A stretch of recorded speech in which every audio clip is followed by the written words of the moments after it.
ya dokter ya. Om Betul, Swastiastu, betul. Dokter Eka. Swastiastu. Apa kabarnya dok? Sehat. Sehat selalu ya dok ya. Sehat. Baik, terima kasih sudah hadir di sini. Ini agak-agak berbeda nih dok. Biasanya saya ketemu sama polisi, perwira polisi. Tapi sekarang saya berhadapan dengan dokter. Kita akan berbicara tentang One Day Orthopedi, aktif dengan tulang dan sendi yang sehat tentunya. Ada yang menarik sekali di sini yaitu One Day Orthopedi. Banyak juga mungkin masyarakat akan berasumsi bahwa ini adakah sebuah aktivitas atau sebuah program lagi dari Polda Bali tentang One Day Orthopedi. Apa yang akan kita bahas pada sore hari ini tentang One Day Orthopedi ini sendiri dok? Aktif dengan tulang dan sendi yang sehat dok. Ya, terima kasih. Jadi pada hari ini berterima kasih sekali atas kesempatannya bahwa ini adalah hari yang baik untuk memperkenalkan kaidah dan ranah ilmu ortopedi sebenarnya yang mungkin memang di masyarakat itu banyak yang belum paham betul, banyak yang belum mengenal tentang ortopedi. Jadi program kesehatan khususnya kita di Rumah Sakit Bayangkara Denpasar dengan visi suportif menyokong apapun kegiatan yang ada di Polda Bali dengan tetap memperhatikan dan membantu fungsi dan tugas dari anggota-anggota Polri dalam memberikan pelayanan ke masyarakat dengan memberikan dukungan kesehatan. Itulah tugasnya dari Rumah Sakit Bayangkara secara khusus untuk Polda Bali. Tetapi tidak memungkiri secara umum juga kita tetap memberikan layanan terhadap masyarakat di bidang kesehatan dan ini khusus karena saya diundang ya saya membicarakan tentang permasalahan ortopedi. Sebenarnya Rumah Sakit Bayangkara ini memang tetap berorientasi pada pelayanan kesehatan yang paripurna. Tidak hanya bagian ortopedi, tapi juga jantung, penyakit dalam, dan semuanya. Dan ini kita khususkan pada anggota Polri dan keluarga, dan secara umum terbuka terhadap pelayanan terhadap masyarakat. Nah ini mungkin yang harus kita diskusikan tentang ortopedi. Ya, one day ini akan kita habis kupas apa sih pelayanan-pelayanan ortopedi yang memang kita kembangkan dan kita orientasikan untuk memberikan pelayanan ke masyarakat dan anggota Polri. Jadi sore hari ini kita akan membahas untuk mengedukasi masyarakat tentang pentingnya ortopedi itu sendiri, dok. Betul sekali. Baik, dokter, dan yang terpenting tadi saya bisa menggarisbawahi bahwa Rumah Sakit Bayangkara ini bukan hanya untuk rumah sakit para anggota Polri saja, tetapi bisa dimanfaatkan atau bisa dikunjungi oleh masyarakat luas juga, dok.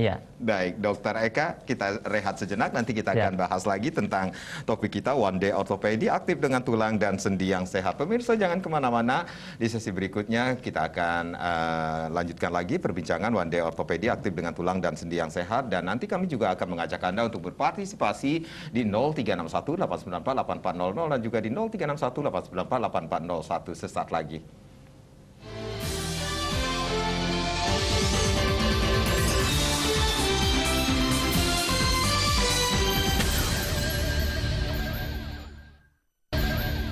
Terima kasih Anda yang baru saja bergabung bersama kami di Halo Kamtibmas. One Day Orthopedi, aktif dengan tulang dan sendi yang sehat, masih menjadi topik kita sore hari ini. Masih bersama Dr. Agus Eka Wiradiputra, spesialis ortopedi dan traumatologi atau beliau merupakan Kepala Komite Medik Rumah Sakit Bayangkara Denpasar. Pemirsa, nanti kami akan mengajak Anda untuk berpartisipasi di 0361 894 8400 dan juga di 0361 894 8401.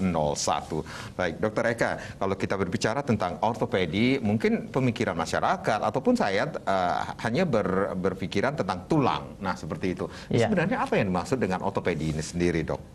Iya, jadi memang kesannya seperti itu pada masyarakat awam ya. Bahwa semua masalah tulang itu ke dokter ortopedi. Jadi dokter ortopedi bahasanya adalah dokter bedah tulang. Seperti itu. Sebenarnya cakupan kita itu cukup banyak. Tidak hanya masalah tulang, karena ilmu ortopedi sendiri adalah ilmu yang mencakup tentang tulang, urat, otot, saraf, pembuluh darah, dan juga tulang rawan. Jadi kaidah pelayanan kita sebenarnya di bidang ortopedi itu mencakup kelainan-kelainan baik dari lahir yang kongenital sifatnya ataupun gangguan tumbuh kembang, khususnya di masalah muskuloskeletal ya. Kemudian masalah-masalah infeksi tulang, kemudian masalah-masalah tumor atau lesi yang menyerupai tumor, kemudian juga trauma-trauma termasuk patah tulang, lepas sendi, dan juga yang pada akhir-akhir ini memang banyak yang dikeluhkan ya masyarakat usia ke atas. Karena semua orang akan bertumbuh menjadi tua. Jadi masalah-masalah degeneratif ini banyak sekali. Sakit sendi lutut, sakit tulang pinggang, sakit sendi bahu, yang seperti itu memang kaidah cakupan kita untuk kita berikan layanan. Baik. Berarti kalau kita berbicara tentang ortopedi ini sendiri cakupannya cukup luas juga ya dok ya. Dan itu kalau kita berbicara tentang masalah tulang, biasanya mereka yang mengalami permasalahan dengan tulang itu sendiri mereka yang sudah berusia lanjutkah dok? Seperti yang disampaikan tadi, jadi masalah tulang dan di sekitar tulang ini bisa terjadi sejak lahir sampai orang itu berumur. Jadi kita tidak ngomong hanya patah tulang. Patah tulang bisa terjadi pada saat lahir, bisa juga terjadi pada usia tua, bisa juga terjadi pada usia pertengahan, pada usia middle. Nah, lepas sendi pun seperti itu. Jadi banyak kasus dan masing-masing kasus itu semuanya berbeda-beda. Jadi itulah pentingnya seandainya ada masalah di bidang tulang dan di sekitar tulang ya kita konsultasikan ke dokter yang lebih mengerti tentang ranah penyakit tersebut. Baik, dan topik kita One Day Ortopedi aktif dengan tulang dan sendi yang sehat. Nah, apa yang dimaksud tulang dan sendi yang sehat itu seperti apa sih dok? Ya, jadi kita melihat kalau dari segi ortopedi, tulang, sendi dan semuanya itu adalah suatu sistem yang kita sebut sebagai sistem muskuloskeletal bahasa medisnya. Artinya adalah kalau sistem bahasa masyarakatnya sistem anggota gerak tubuh. Iya, jadi sebenarnya ini juga berkaitan dengan germas, gerakan masyarakat yang populer sekarang, terutama terkait dengan pandemi corona pada saat ini, yaitu menjaga imunitas tubuh. Dengan apa sih kita menjaga imunitas tubuh? Dengan berolahraga. Dengan mencukupi berolahraga setiap harinya, dengan rutin berolahraga, maka kita memberikan aktivitas terhadap tulang, kita memberikan aktivitas terhadap otot, kita memberikan aktivitas terhadap tubuh kita. Jadi secara keseluruhan tidak hanya akan meningkatkan imunitas tubuh, tapi juga otot, tulang yang diberikan pergerakan secara alamiah, maka akan semakin sehat, semakin kuat. Karena pada konsepnya, semakin kita bergerak, maka tulang itu terdapat sistem balance, sistem keseimbangan, di mana pada saat tulang itu diam, maka akan terjadi pengeroposan yang lebih banyak dibandingkan dengan penimbunan tulang. Nah, salah satu caranya kalau kita ngomong tentang tulang yang kuat misalnya, ya kita mempertahankan dengan aktivitas yang baik. Semakin beraktivitas, maka tulang itu akan semakin kuat, seperti itu. Ada dasarnya. Ya, maka kita harapkan dengan konsep yang sekarang adalah aktif dengan tulang dan sendi yang sehat. Sendi semakin digerakkan akan semakin sehat. Tulang semakin digerakkan akan semakin sehat, akan semakin kuat. Seperti itu. Jadi dengan kita beraktivitas, ya manusia memang secara sosial perlu berkomunikasi, perlu bergerak. Ya, hukumnya seperti itu. Dan memang itu memang secara alamiah diatur untuk mempertahankan kondisi kebugaran tubuh kita sendiri, seperti itu. Olahraga yang paling baik bagi agar untuk menjaga imunitas tubuh dengan olahraga, kemudian dokter mengatakan otot, tulang pun harus diberikan gerakan agar semakin kuat, seperti itu. Olahraga yang paling bagus itu sendiri untuk tulang dan sendi itu sendiri seperti apa, dok? Jadi khusus untuk olahraga, kita tidak semua olahraga itu baik, semua olahraga itu baik. Tapi kita lebih melihat pada mana sih kaedah olahraga yang proper, yang sesuai dengan usianya, karena masing-masing usia itu berbeda. tingkat olahraga yang bisa dilakukan. Contoh pada masyarakat dengan usia yang lebih di atas 50 tahun pasti sudah mulai mengalami masalah penuaan. Penuaan itu wajar. Kita tidak bisa jadi muda lagi gitu loh. Sehingga rambut pun uban, mata pun mulai kabur, kemudian seperti itu kan, penuaan itu seperti itu prosesnya. Dokter Eka boleh bicara tentang uban, kabur ke kamera, Dok? Jangan ke saya. Iya, betul. betul. Jadi nah, ini sesuai dengan usia juga ya, Dok? Iya, masalah seperti contoh yang saya sampaikan tadi adalah masalah penuaan. Jadi pada saat orang di usia lansia, pada saat orang di usia tua. Jadi ada olahraga yang sesuai dengan usia yang proper, khusus. yang sesuai dengan usianya, baik itu senam lansia dan sebagainya. Jadi dia tidak bisa lagi jogging sampai 8 kali putaran di renung, tidak bisa seperti itu. Zumba nggak boleh. Zumba itu ya tidak bisa. Ya malah itu mencintai nanti. Iya, betul, sama sekali. Sehingga ada khusus olahraga yang misalnya pasien-pasien sudah mengalami penyakit lutut, maka kita ubah pola olahraganya, tidak menggunakan lutut yang banyak. Artinya lutut itu terbebani oleh berat badan dan oleh aktivitas yang terlalu banyak. Sehingga kita rubah olahraganya menjadi renang, sepeda, itu akan jauh lebih proper, lebih sesuai untuk usia-usia yang di atas 50 tahun. Jalan santai seperti itu misalnya, Dok? Jalan santai khususnya itu adalah untuk kardio, untuk jantung. Tapi kalau kita melihat untuk jantung, kita punya sakit lutut, kita malah pakai jalan santai, semakin membebani, justru sehatnya dapat, lututnya sakit. Sehingga itu perlunya kita harus sesuaikan olahraga pada usianya masing-masing. Jadi melihat juga usia dan seperti apa olahraga yang tepat bagi mereka. Karena pada umumnya pada usia-usia yang masih remaja, pada masih anak-anak, itu jarang sekali terjadi cedera ekstremitas ya, kecuali dengan beban trauma yang tinggi, misalnya kecelakaan, jatuh dan sebagainya. Hanya untuk olahraga, cedera-cedera olahraga itu banyak karena over ekstrim. Dengan gerakan-gerakan yang over ekstrim dan memang tubuh sudah tidak mampu lagi untuk menahan beban terhadap baik tulang ataupun sendi itu sendiri. Selain dengan olahraga untuk menjaga otot, tulang agar semakin kuat ini sendiri, apakah juga harus diimbangi dengan asupan-asupan nutrisi yang dikonsumsi, Dok, seperti itu? Kan banyak sekali sekarang iklan-iklan yang mengiklankan bahwa untuk membentuk tulang dan sendi yang baik harus mengkonsumsi seperti ini, makanan seperti ini, suplemen seperti ini, seperti itu, Dok? Ya, secara simpel kita tahu secara umum bahwa 4 sehat 5 sempurna itu sudah kita tahu masing-masing. Ya, hal itu adalah cukup ditambah dengan yang kelima itu adalah susu.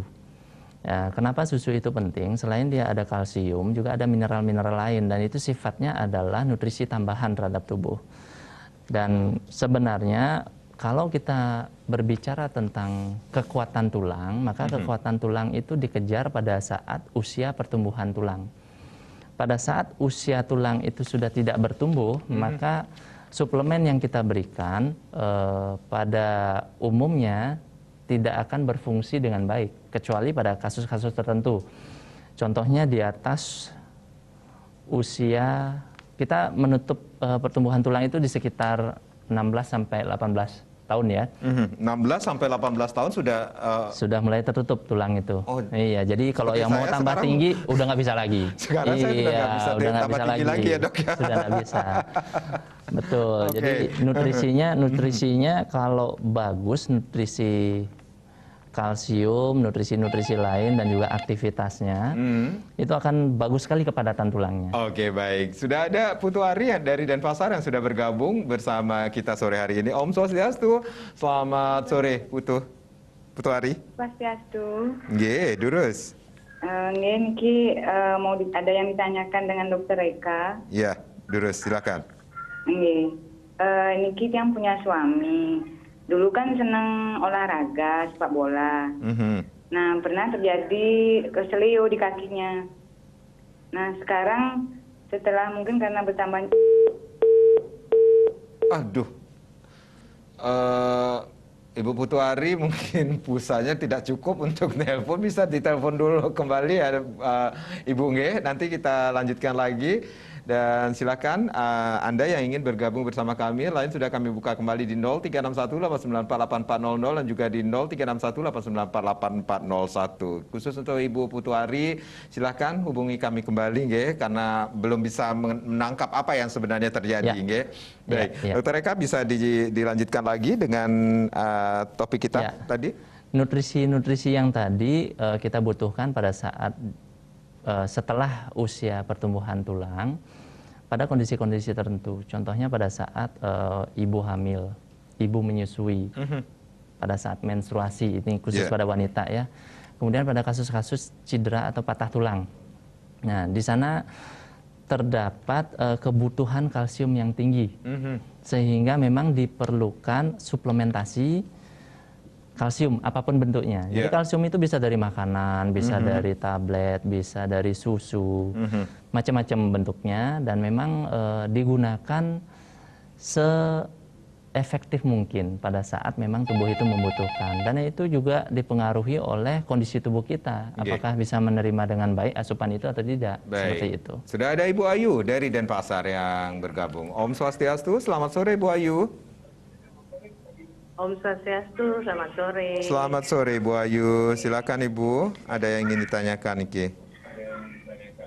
Ya, selamat sore sebelumnya dengan Dokter Eka di sini. Eka, nggih. Nggih, durus. Ya, saya sudah umur 61 tahun nih. Jadi sekarang ini terakhir-terakhir saya memang suka olahraga. Saya suka olahraga sepeda, berenang gitu ya. Tetapi kendalanya itu jari-jari saya tiba-tiba saya lihat muncul ada kayak bendol-bendol yang sering kalau malam terasa sakit gitu. Apakah bagian dari ortopedi juga, dokter? Oke. Sebentar Ibu, ini jari-jari yang muncul bendol-bendol itu saat ini juga masih Ibu rasakan? Nggih, masih. Dokter mau ada yang ditanyakan? Iya. Sebentar. Ibu jari-jarinya di kedua tangan ya, jari tangan kanan dan kiri ya Ibu ya? Kaki. Oh, di kaki ya? Jadi kemudian kakinya itu apa ya? Jadi kayak bengkok-bengkok gitu. Ya, lututnya ada sakit kanan kiri. Iya betul. Ya. Nggih. Cukup. Nggih, Ibu Ayu, terima kasih Bu. Nanti akan diberikan jawaban tentunya masukan dari Dokter Eka. Baik, pemirsa, dokter, kita rehat sejenak untuk pertanyaan Ibu Ayu. Nanti kita akan jawab, tapi tentunya setelah pesan-pesan berikut ini.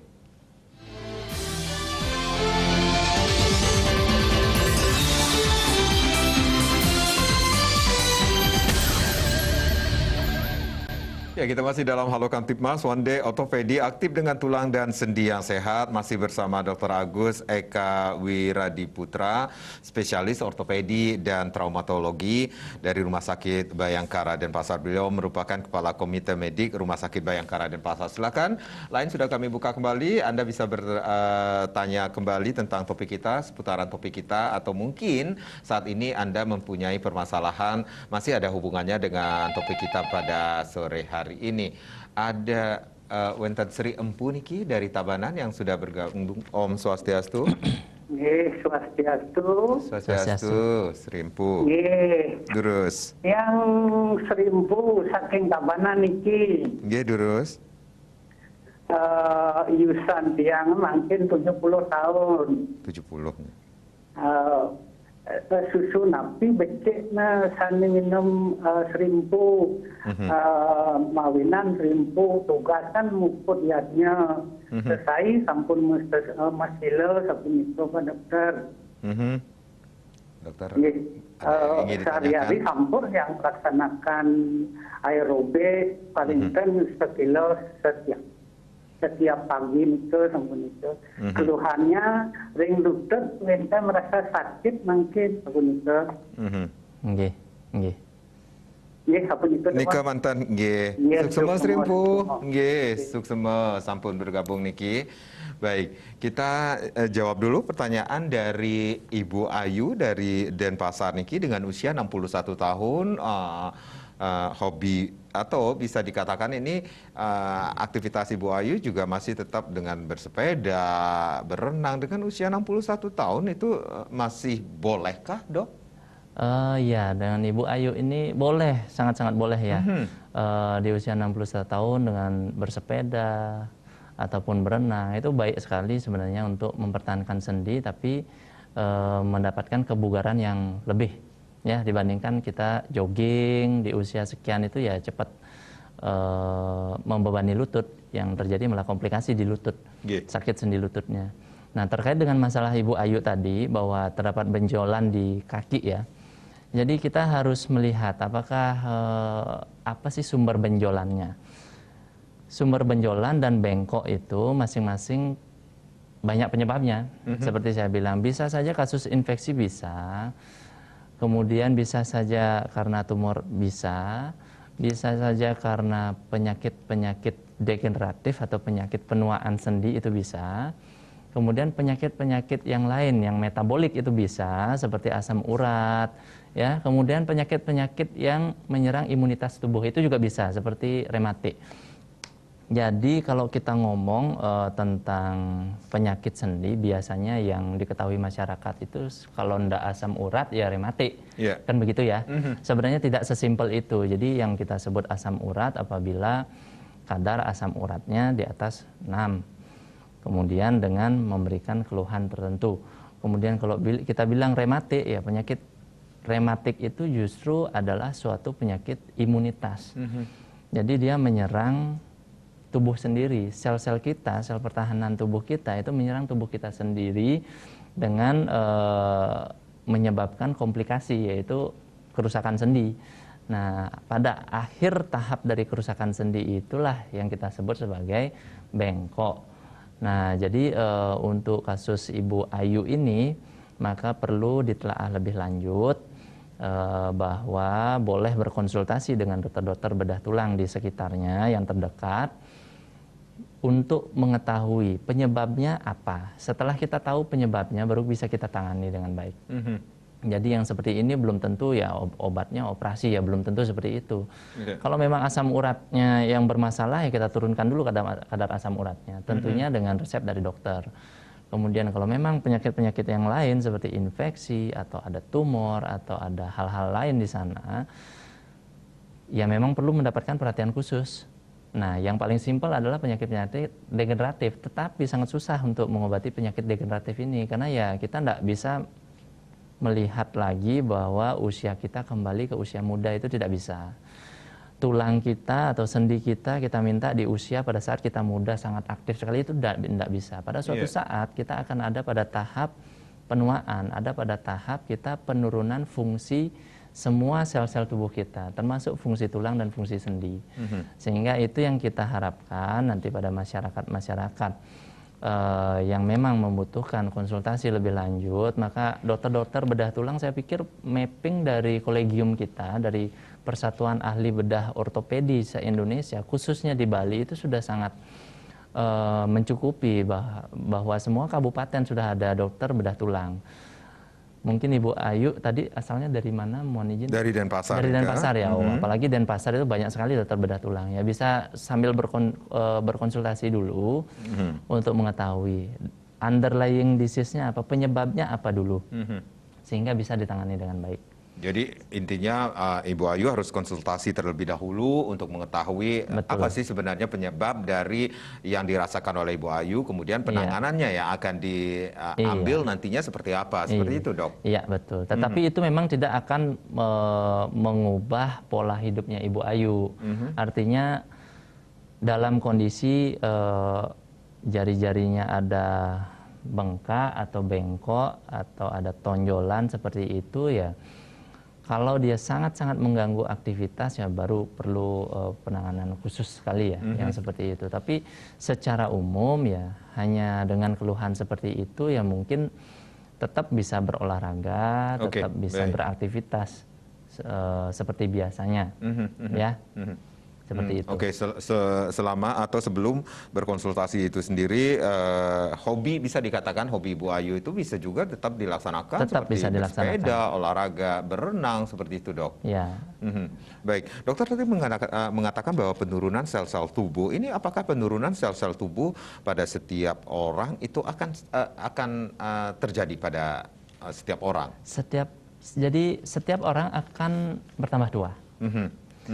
Setiap orang dengan bertambahnya usia maka akan terjadi penurunan fungsi. Saya bilang fungsi ya.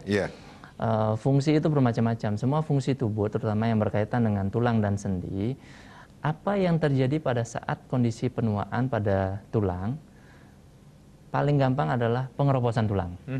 Seperti itu. Jadi keseimbangan tubuh tidak mampu lagi mencapai bahwa tulang itu terkondisikan dengan baik, karena tulang itu juga diserap oleh tubuh untuk kebutuhan mempertahankan ion-ion mineral kalsium yang ada di dalam tubuh. Baik. Nah, itu sebabnya kenapa kadang-kadang kita memerlukan suplementasi, ya, dalam bentuk makanan, dalam bentuk tablet, dalam bentuk susu, khususnya untuk kalsium.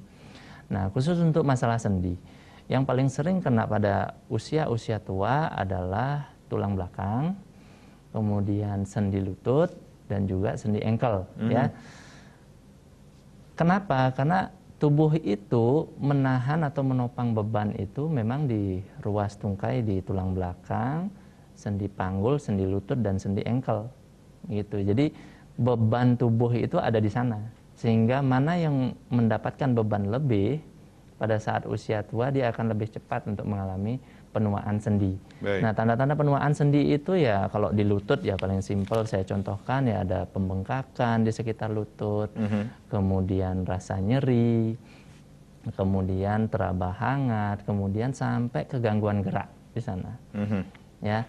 Nah, hal yang tersebut ya macam-macam kalau disampaikan tadi apakah berbeda masing-masing orang? Iya, betul. Tergantung dari aktivitasnya masing-masing. Seperti tadi saya sampaikan tema kita hari ini adalah aktif dengan tulang dan sendi yang sehat. Iya, betul.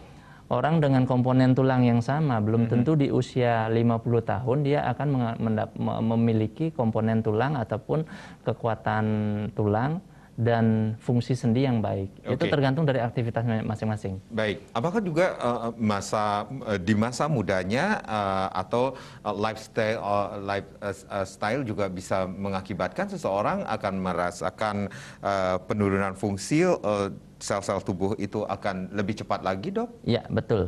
Ya, lifestyle seperti satu kurangnya aktivitas, kedua pola hidup yang belakangan ini yang tidak baik ya, dari pola makanan yang lebih sering junk food, kemudian merokok, minum alkohol, itu sangat tidak baik untuk kesehatan tulang dan sendi. Ya, secara umum pun itu tidak baik untuk kesehatan tubuh kita. Ya, jadi itu kenapa kita tetap mempertahankan tulang dan sendi yang sehat memang tidak hanya dari aktivitas, tapi dari pola hidup yang baik, dari makanan sampai ke pola exercise kita sehari-hari. Baik. Itu yang harus dilakukan Ibu Ayu di Denpasar, harus berkonsultasi terlebih dahulu, Dokter Eka. Dan kita kembali ke pertanyaan Sri Empu di Tabanan niki yang saat ini sudah berusia 70 tahun, tetapi Astungkara beliau masih sehat, bisa melaksanakan aktivitas aerobik seperti itu. Tapi karena mungkin aktivitas beliau juga membutuhkan tulang lutut yang harus begitu kuatnya. Ya. Jadi untuk Sri Empu problemnya, masalahnya sekarang adalah nyeri di lutut. Di usia 70 tahun, maka yang paling sering terjadi adalah penuaan lutut. Seperti yang disampaikan tadi ya. Penuaan lutut baik dari tulang dia mulai keropos, kemudian persendian dia sudah mulai ada penipisan tulang rawan, bahkan sampai ada tulang tumbuh yang di sekitarnya, kemudian sampai peradangan. Nah, seyogianya hal yang seperti ini, penanganan untuk osteoartritis ya, penuaan lutut, harus didasarkan pada tidak hanya dengan obat-obatan, tapi juga dengan pola hidup. Oke. Ya, pola hidup. Kita mengurangi aktivitas, yang pertama kurangi aktivitas yang membebani lutut. Ya, kapan kita mengurangi beban pada lutut? Pada saat kita mengurangi pergerakan di posisi berdiri, berdiri lama, kemudian berlari, jogging, yaitu membebani lutut itu justru tambah memperparah nanti. Kemudian yang kedua adalah pola hidup yang sehat seperti makanan tadi, ya, exercise, ya, harus dilatih, peregangan sendi lutut itu harus dilatih. Jadi untuk mempertahankan lingkup atau ruang gerak sendi tetap baik itu hanya dengan melatih tubuh kita sendiri. Jadi latihan ditekuk, luruskan, latihan bersila, latihan duduk, latihan berdiri. Kemudian juga kalau memang diperlukan, mungkin apabila masalahnya agak berat, itu dengan nyeri yang sudah tidak bisa ditoleransi, itu bisa berkonsultasi. Karena kita melihat tidak hanya dari penilaian secara pengakuan pasien. Jadi kita harus melihat juga klinisnya seperti apa. Kita harus periksa dulu kondisi sendinya seperti apa, dilakukan ronsen dan sebagainya.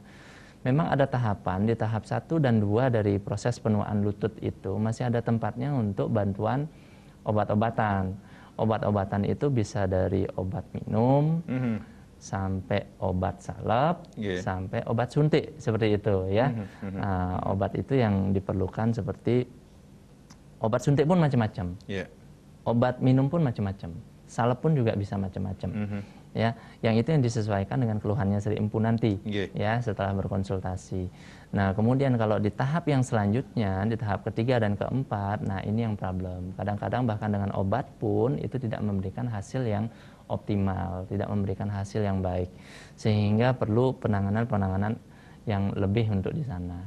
Terkait pernyataan atau pertanyaan dari Sri Empu untuk menanyakan masalah susu yang baik, ya saya pikir untuk di usia sekarang susu atau suplementasi itu silahkan, tidak masalah, asalkan memiliki sistem pencernaan yang baik. Karena kadangkala kita salah minum susu malah yang terjadi diare, justru tidak mendapatkan efeknya untuk minum susu, justru malah komplikasi dari minum susunya. Karena ya seperti tadi, di usia-usia tua penurunan fungsi tubuh itu juga termasuk di fungsi organ pencernaan, seperti itu.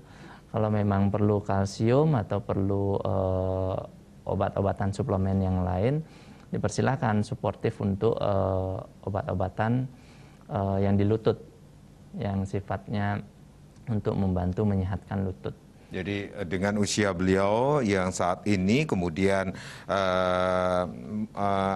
aktivitas beliau pasti sangat sangat tinggi sekali aktivitasnya, ya, melayani masyarakat, tuntutan keagamaan, ya. Dan itu merembet ke lutut beliau yang dirasakan sudah mulai merasakan sakit, bisa dikatakan demikian, dok? Iya, jadi obat-obatnya itu ya seperti obat anti nyeri bisa diberikan. Yang paling simpel ya golongan yang seperti paracetamol dan sebagainya. Itu aman sekali buat lambung dan aman sekali untuk orang tua. Tapi itu tidak akan menyelesaikan masalah. Sekali lagi, kalau beli sendiri di luar minum ya tidak akan menyelesaikan masalah. Sebelum kita berkonsultasi dulu, tahu apa penyebabnya, baru kita rencanakan nih pola penanganannya akan seperti apa. Karena kalau kita hanya minum obat anti nyeri yang golongannya simple, itu seperti paracetamol, ya, sangat sederhana, tapi itu hanya efeknya sementara. Jadi efek bias sementara, nyerinya hilang tapi problemnya tidak selesai. Seperti itu. Baik, itu yang harus dilakukan, baik Ibu Ayu ataupun Sri Empu, konsultasi terlebih dahulu. Ini susu apa yang layak untuk dikonsumsi agar tidak salah nantinya. Baik, Dokter Eka, kita rehat kembali. Pemirsa jangan kemana-mana, di sesi berikutnya kami masih membuka line di 0361 894 8400 dan juga di 0361 894 8401. One Day Orthopedi, aktif dengan tulang dan sendi yang sehat, akan kembali saat lagi.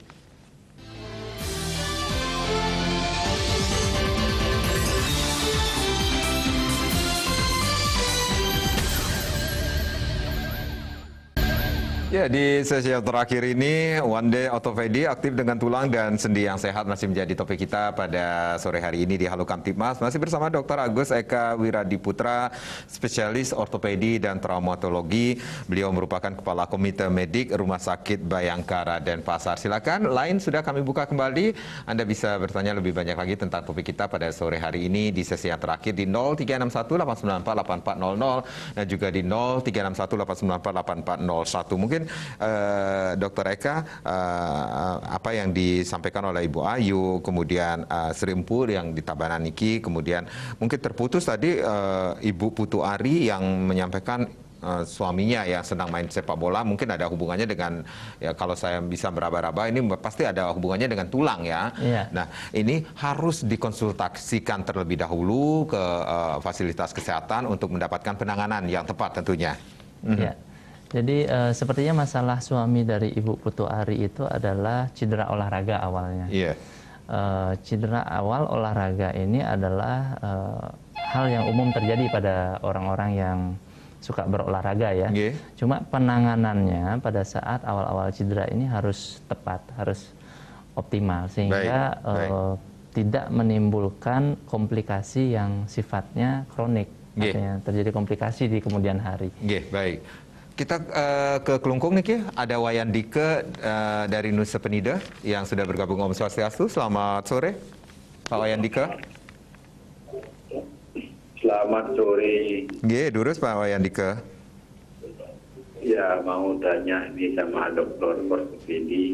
Nggih. Ini terkait dengan saya kan ada istilahnya istri.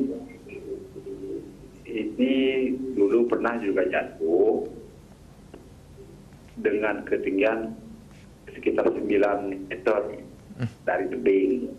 Itu menurut dokter katanya itu patah tulang belakang. Sudah melakukan pengobatan di Rumah Sakit Balengen, ternyata pantatnya sekarang masih agak nyeri. Oke. Mohon dibantu, artinya untuk informasinya, penanganannya dan tantangan makanan yang tidak bisa dikonsumsi. Terima kasih. Masih bisa jalan ya ibunya nggih? Masih bisa jalan ya. Masalahnya cuma nyeri kesemutannya sampai ke kaki ya? Iya, masih sakit. Ya, sakit. Ampura, kapan? Tulang ekornya. Nggih. Oh, tulang ekor. Nggih. Tulang ekor. Pak Wayan Dike, niki kapan kejadiannya Nika? Halo, sekitar 2018. Oh, oke. Nggih. Tepatnya di tanggal 1 bulan